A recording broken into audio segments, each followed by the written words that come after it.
Après les top 16, maintenant c'est les top 18. Top 18 des personnages les plus puissants de toute l'histoire de One Piece Medio. On voit ça ensemble dans cette vidéo. 18e Aokiji, 17e Sengoku et 16e Akainu les frères. D'entrée, je ne suis pas Korda. Je ne suis pas Korda parce que moi, je vous le répète, pour moi les frères, en vue du résultat du combat entre Akainu et Aokiji, les deux sont obligés de se suivre. Tu peux pas mettre Sengoku entre les deux. Pour moi, soit Sengoku est plus fort que les deux, soit il est moins fort que les deux. Mais jamais de la vie, je mets quelqu'un entre les deux. Tu vois ce que je veux dire? D'ailleurs, j'ajouterais que même si moi, c'est pas quelque chose que je pense, hein, selon Oda, encore une fois, Akainu sera le marine le plus fort de toute l'histoire.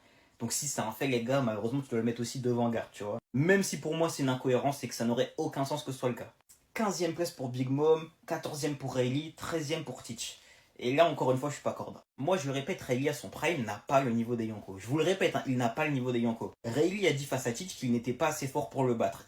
C'est écrit noir sur blanc. Et Oda écrit noir sur blanc que Rayleigh est aussi fort que lorsqu'il est jeune, source Databook Blue Deep. C'est écrit noir sur blanc. Et déjà que pour moi, Teach c'est le plus faible des Yonko, actuellement je veux dire. Hein. Donc clairement, les frères Rayleigh pour moi n'a pas le niveau des Yonko. Il est peut-être pas loin dessous, hein, mais il n'a pas le niveau des Yonko. Donc personnellement, j'aurais plutôt mis Big Mom 13e, 14e Teach, 15e Rayleigh les frères. En sachant qu'actuellement Big Mom est plus forte que Teach les gars. Pour l'instant, ça va changer, hein, mais pour l'instant elle est encore plus forte.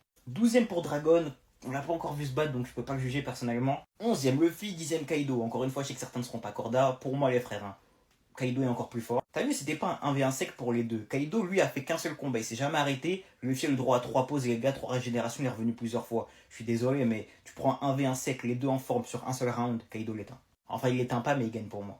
9e position pour Shiki, les gars, logique. C'est un mec qui a fait des 1v1 contre Roger Newgate qui avait quasiment leur niveau, donc logique. 8e, 7e pour Shanks et Mihawk.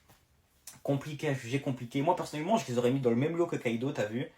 Mais ça s'entend. J'aurais plutôt mis personnellement Shiki 6e ou 7e, et j'aurais mis Shanks et Mihawk 7e et 8e, t'as vu? Mais bon, pourquoi pas. 6e Guard, 5e Newgate, 4e Roger, logique les gars, les 3 se suivent pour moi. 3e Xebec, ça s'entend. Après, je vous répète, hein, pour moi, entre Roger et Xebec, ça dépend juste du déroulé du combat. Si c'est un 1v1, Xebec est moins fort que Roger. Si c'est un 2v1, donc Garp et Roger face à Xebec et qu'il a perdu comme ça, Xebec est plus fort que Roger.